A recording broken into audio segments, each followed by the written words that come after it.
Hi, this is Daphne Baiwir, director of the documentary King on Screen, and you are listening to The Graveyard Show.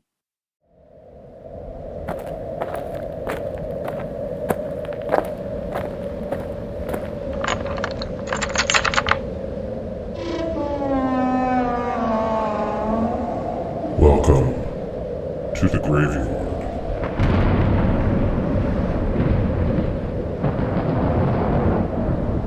And welcome to another edition of the Graveyard Show podcast. I am your caretaker, and the graveyard is open. Well, it's a great time to be a horror fan, especially horror movie and horror series fan. You know, we're kind of in that sweet spot right now where we're seeing this really interesting merging of old and new. Old being the established franchises that have been around for a long time. And we're still seeing scatterings of either sequels or remakes of those tentpole franchises, right? So we have like Hellraiser remake, Subspecies 5, which just came out, The Invisible Man remake back in 2019, the Halloween trilogy, Saw 10's coming out, Insidious: The Red Door, which actually is now the highest grossing movie in the Insidious series. Scream 6, Candyman. We have the new Exorcist one coming out, Exorcist Believer.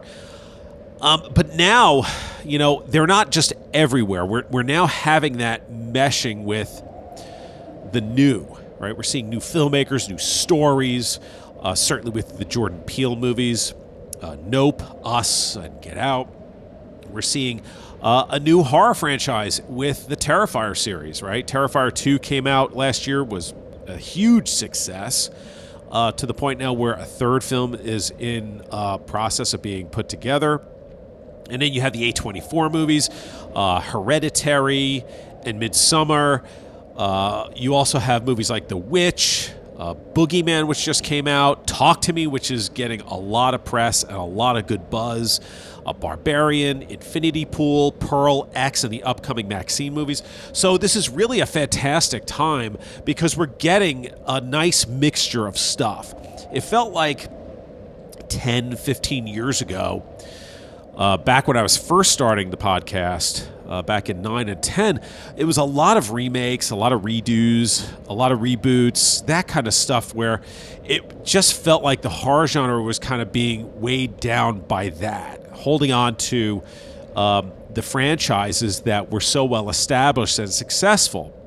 And it reminds me a little bit of the back in the day, during the 1980s and 90s, right? So you had this explosion of home video, cable television, pay-per-view. And as a kid growing up, the established characters in horror were, you know, the classics, as we called it back then. Dracula, Frankenstein, the Wolfman, Creature from the Black Lagoon, Phantom of the Opera. But then all of a sudden we had all these new characters, right? Jason, Freddy, Michael Myers, Pinhead, Chucky. And, you know, we're seeing all of these new characters at that time starting to run with the horror genre.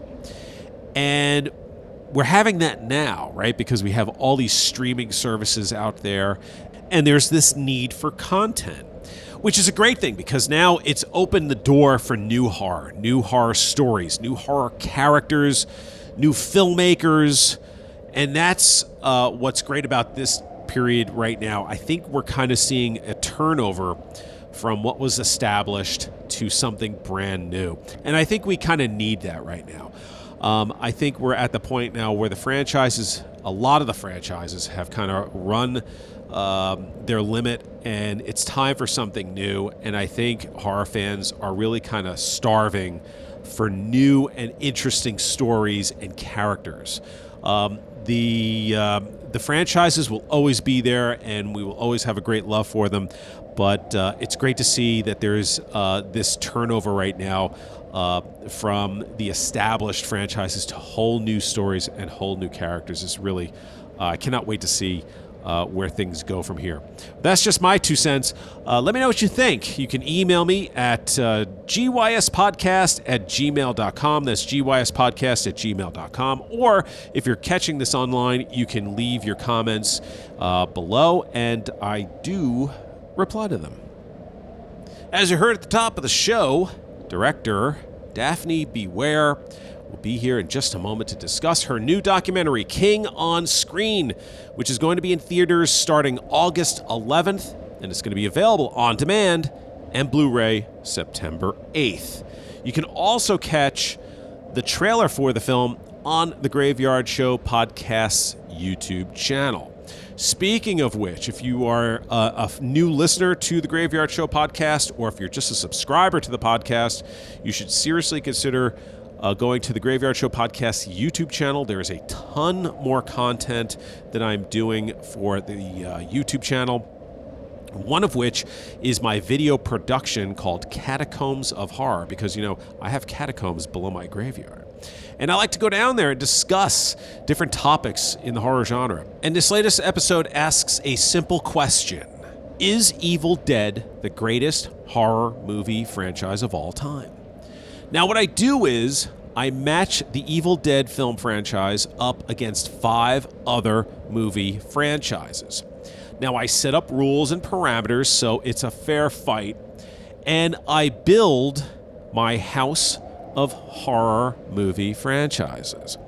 And we start at the ground floor and make our way up to the 5th floor, which is the penthouse, being the best horror movie franchise of all time.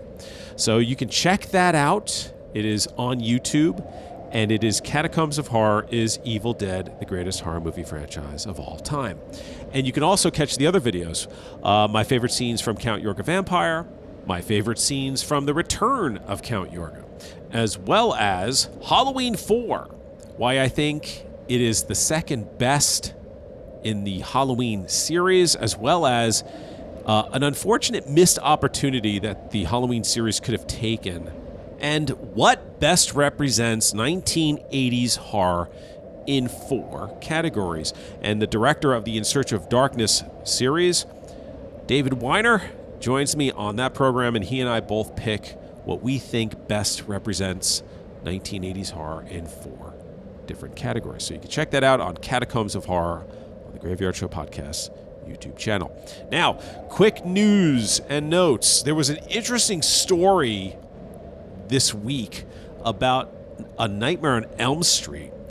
And I guess because I'm really not on social media at all, nor is the show, someone had posted, I guess on Twitter or X or Z or whatever we're calling it now, they had posted this story, this alleged story, that A Nightmare on Elm Street was going to be done, and that Blumhouse was taking pitches for a new film. The story also alleged, or the post, I guess you could say, the tweet or the whatever it is, they were saying that not only that, but Robert Englund was going to come back to reprise his role as Freddy Krueger, but not in human form. He was going to lend his voice, while Freddy was going to be AI or CG or something. But of course, the internet went crazy online. I know on my YouTube page, all these stories kept popping up. I guess all the different horror sites were doing stories about how A Nightmare on Elm Street was going to be done, a new movie was going to be made. But then there was this one video that came out and squashed the whole story. And basically what happened was Brad Miska from Bloody Disgusting, he tweeted or X'd or whatever we're calling it. He said he had not heard that at all. He doesn't think that it's happening. He said it might be happening, but I've certainly not heard anything about that happening at all. So there you go. Rumor squashed.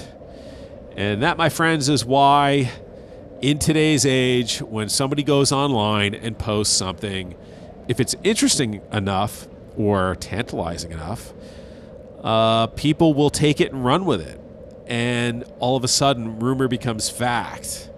and it's really kind of hard to unring that bell. So as of right now, there are no plans for Blumhouse to be doing any sort of Nightmare on Elm Street movies.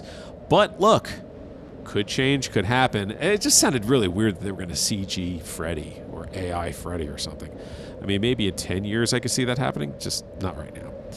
Anyway, speaking of well-established movie franchises, it's time to talk Stephen King and his movie adaptations, because as you hear in the background, a new grave is being added. And when that happens, that means my guest is here, and it's time for me to get to work.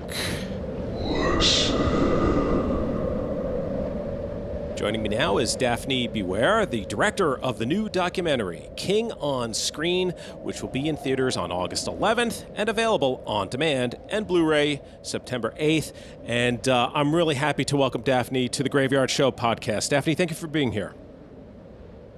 Oh, thank you so much for having me. So I'll just get to it. So why Stephen King? What was it about him that made you want to make this documentary? Well, actually, I've discovered Stephen King pretty young. I was only 10 when I read The Shining, and I read it like in 2 days because I thought it was such an interesting story, you know? And a few years ago, like it was in 2019, I got this idea of making a documentary about Stephen King's work, but I didn't want the documentary to be about him too much or the books. So talking with the producer, Sebastian Cruz, who's the producer of the documentary, we thought that it could be great, you know, to talk about the filmmakers who adapted Stephen King, since he's the most adapted living author, you know. So it's a little bit how this started, actually. So on the first day, he sent like 10 emails, and the next morning he got 10 yes. So we were like, okay, so this is perfect. Directors really want to talk to us about their work, so let's do it. I'm sure it was tempting to have Stephen King in the documentary. He wasn't. I like that he wasn't. Was there ever any temptation to reach out to him at all and try to get him to be a part of this?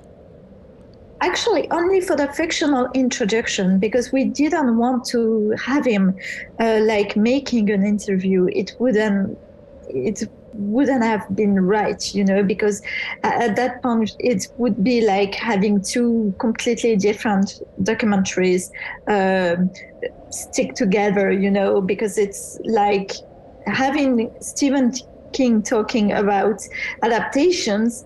It's like a documentary in itself. So it wouldn't be right to have him with the filmmakers. We really wanted the documentary to be about the filmmakers and their work. So you said you received 10 yeses when you emailed the filmmakers. So was the idea that you would see if they would be interested in doing the documentary and then putting together the schedule to do the interviews, or was the idea that you were going to put together a shooting schedule and then kind of see who you could get to first and interview, and then kind of put it together as you got yeses? Well, actually, it was really about seeing who would accept to be in the documentary. We didn't want to go too far without knowing if the directors would have been interested in doing it. So it was really the first step was to see how many directors really wanted to talk to us, and then after planning everything. So my understanding is that this production was funded through Kickstarter. What was it like doing it through Kickstarter, and can you kind of give us an idea of like what the process was? Sure, absolutely. So the first step we got with this project is having a TV channel in France. So we got our first funder was the TV channel and some public funds that we can have in Europe. But Kickstarter was really, you know, important for us because it's what allowed us to make this fictional introduction and to have all those great actors coming to Maine to make the fictional intro. So it was really important for us to have this community also around us, because it's so thrilling, when you have a great news and you can share it with other Stephen King lovers, So it was something that was more about speaking with the audience before, releasing the film than the fundings in itself. For sure, it helped a lot. But I mean, it was more a human adventure than anything else. Yeah, and I want to get into that in just a bit. Yes, you've mentioned the fictional open to your documentary, which I absolutely loved, and I'm sure there are Stephen King fans that are going to be spotting every Easter egg that was in that fictional open. Was it important to create this fictional open to the documentary in order to immerse us in the world of Stephen King movies? Yeah, it was the point actually to have like the feeling that you are truly entering into Stephen King universe. And at the same time, I thought it was important as well because, in the documentary in itself, I didn't want to interview someone who wasn't a filmmaker, who wasn't a director. I mean, really. So it was like allowing us to have some actors in the fictional introduction, to have those emblematic actors join us. It was a way to have them as well, because I didn't want to interview actors. So I thought it was a way of, really having this universe with the actors, and something like going into a Stephen King film in some way, the process of adapting at the beginning of the film somehow. What I like about your documentary, well, there are a few things I really liked about your documentary, but one of the things that I liked about it was that you didn't go linear, where it was like, okay, the first movie was Carrie, and then it was Salem's Lot, and you didn't do that. How did you decide the process of presenting this documentary with the movies? Oh, well, I'm so glad you talk about that, because it's something that is, quite original in itself. But we didn't want to have something like chronological, saying, okay, so first year it was that, and then that, and then that. Because if you are doing this, well, first of all, there are so many adaptations that you can't talk about every movie that was made. It's impossible, when you are talking about 80 or 100 adaptations. It's not possible in a film. It could be possible if it was a TV show somehow with episodes, but here it wasn't the case. And also it's something that is less human, You don't have the same emotion if you're doing something like that. Sure, you will speak about a lot of films, but you can't really dig a little bit into them.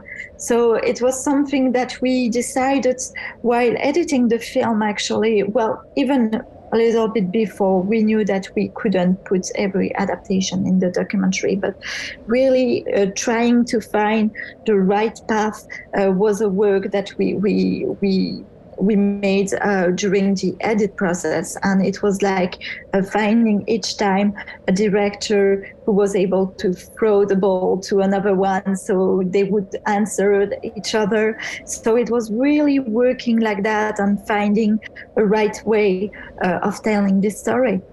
One of my favorite quotes was Mick Garris saying that Stephen King stories are like Norman Rockwell Americana.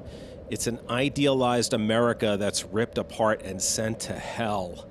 I never really quite thought of it like that. And I was wondering if that was one of those quotes that you saw and said, yeah, that's something that's really going to tie this all together. Yeah, I think it's something that is very important in Stephen King work. It's kind of those paintings that you see and that everything seems normal. Those kind of paintings, and then when you look a little bit closer, you see a lot of things that are not normal. From you know what I mean? For Yes. example, you people having a nice lunch, and then you realize that those mushrooms in the plates are not really, are poison or something like that. It's a little.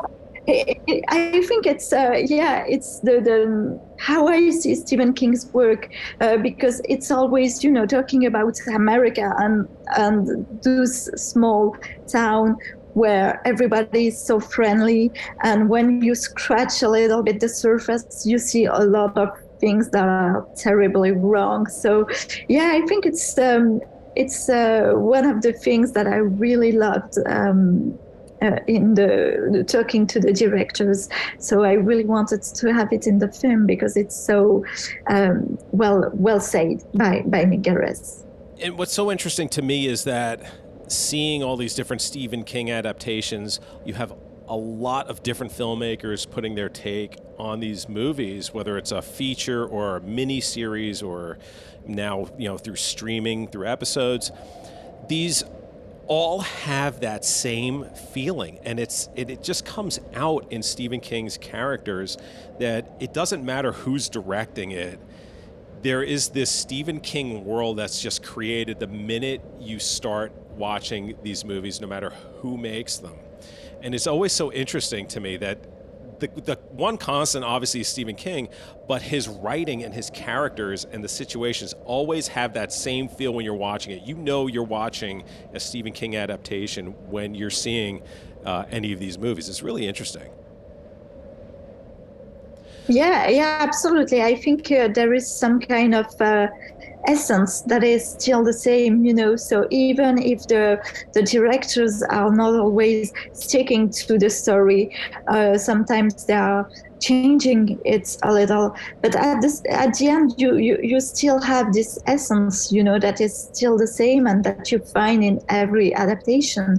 So I think it's how you can see, I think it's a way to realize how deep this universe is and how he's got such a unique way of writing and of his vision of the world is pretty unique.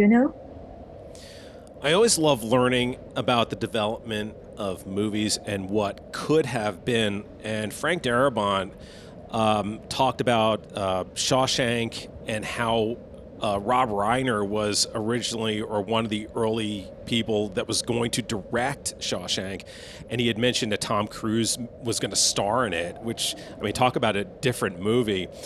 And also how Bruce Willis recommended Michael Clarke Duncan for The Green Mile just by leaving a voicemail. So was there anything that you learned through these interviews that surprised you? Yeah, of course. All those anecdotes are amazing to hear, because it's like it's really the thing about making a film. There are a lot of things that you don't expect, and that's one of the great joy, of making a film. It's all those little things that aren't planned and that are happening.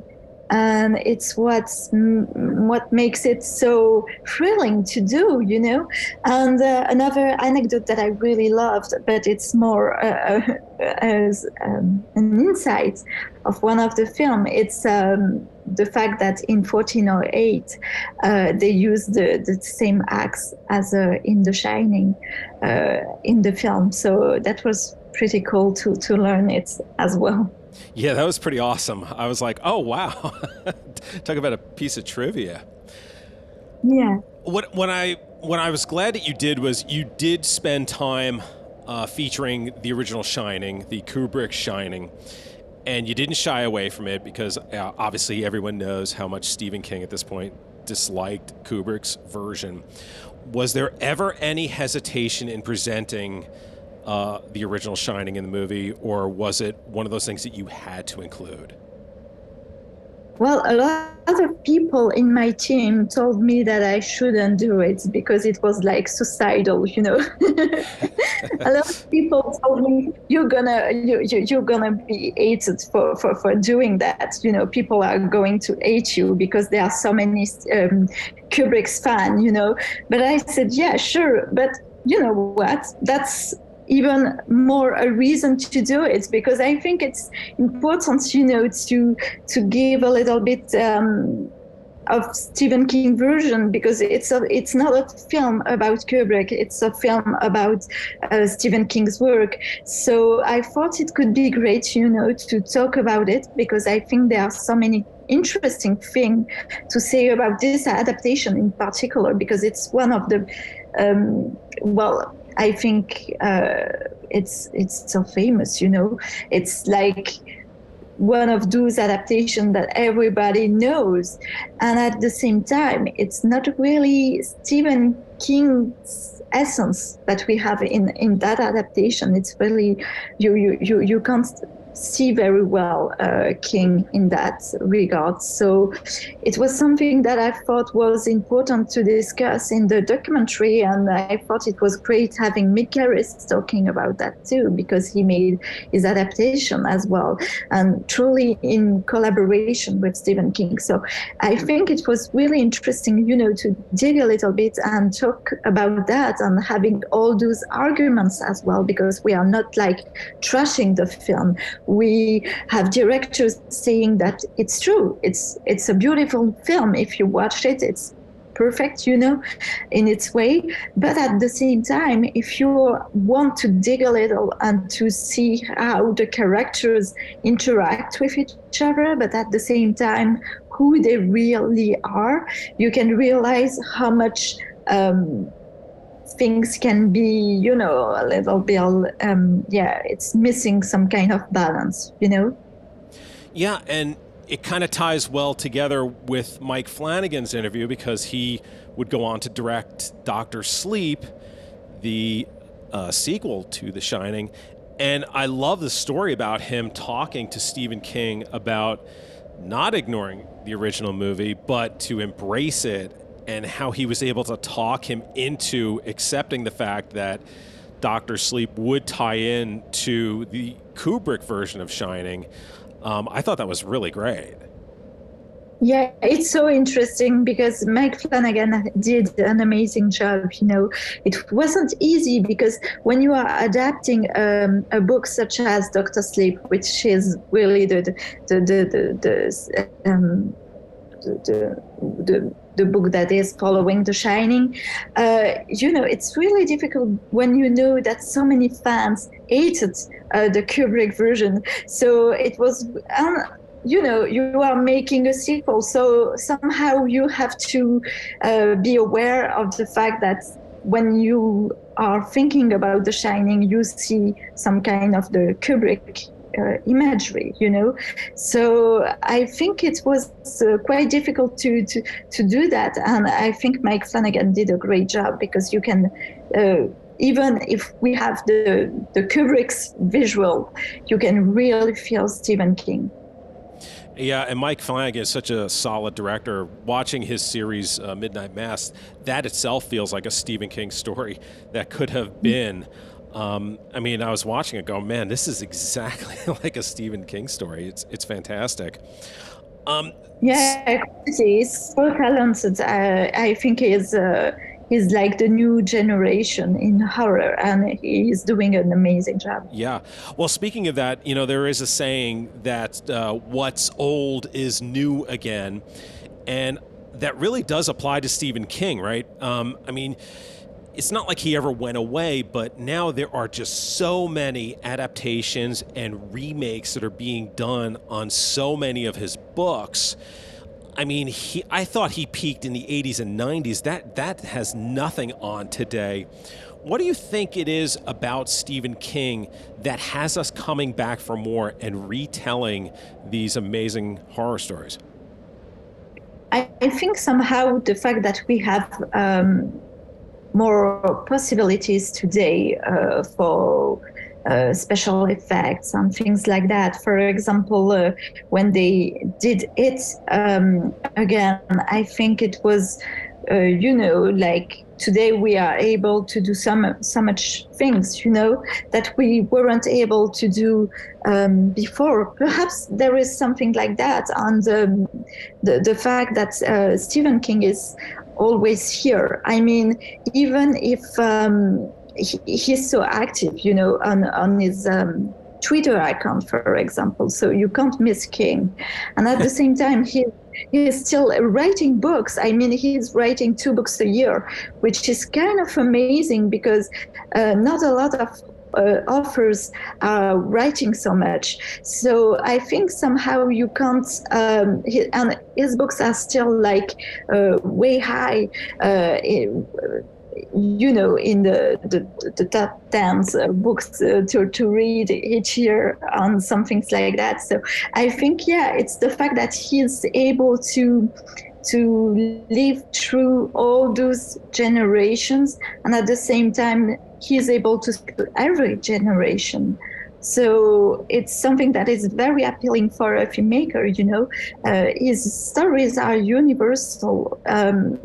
You take a story like Carrie, for example, even today, it's relevant, because a lot of people can identify with the characters in that book and with everything that is going on, and even Christine, for example, or other books. I mean, so I think his ability to be like able to move through time is something that makes him immortal in some way. So now that this is completed, getting ready to come out, what is the next project on the horizon for you? Well, actually, I just finished another documentary, which is called Hitchcock's Grenadier film, and it will be premiere at the Venice Film Festival this September.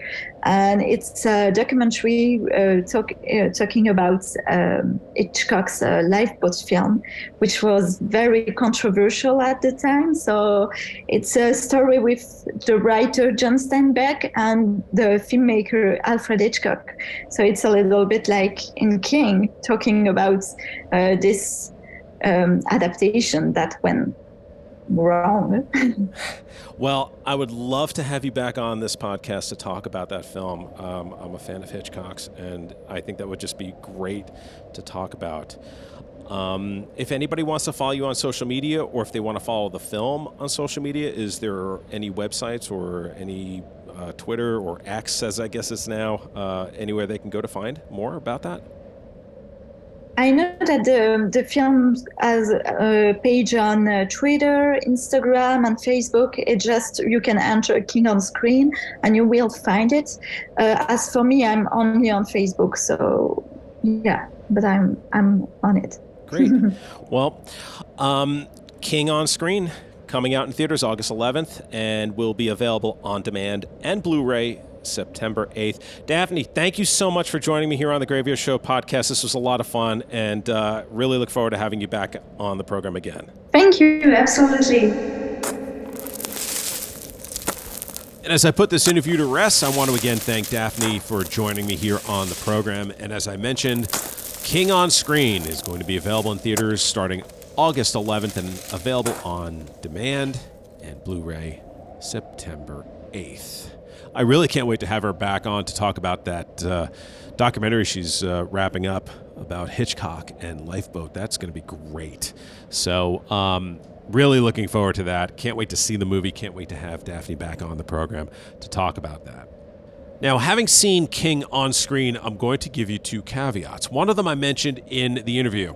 Stephen King is not in this documentary. That's number 1. Number 2, which I think is more important, is that not every miniseries or movie is going to be mentioned in this documentary, okay? So what I don't want to have happen is you go and you see it and go, well, where was my favorite movie? Well, she didn't mention this, and this wasn't talked about, and that wasn't talked about. it just is what it is, folks. You can only do so much in a certain amount of time. The movie itself is about, I think, an hour and 45 minutes. It is jam-packed with information on a select bunch of Stephen King movies. And you're going to enjoy it. And there's going to be a lot of information in there. But not every movie is going to be discussed or shown, and it just is what it is. I know my second favorite Stephen King movie wasn't even discussed, let alone shown. Now, I'm not going to tell you what that is because I don't want to ruin it for you.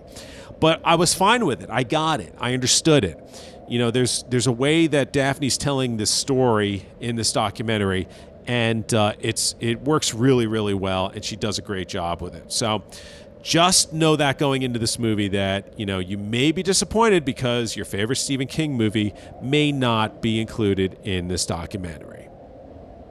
And again, if you want to see the trailer for this movie, you can check it out on the Graveyard Show Podcast YouTube channel, where you can also find a new wing of the Graveyard has been added to the YouTube channel. There was the In Search of Darkness wing.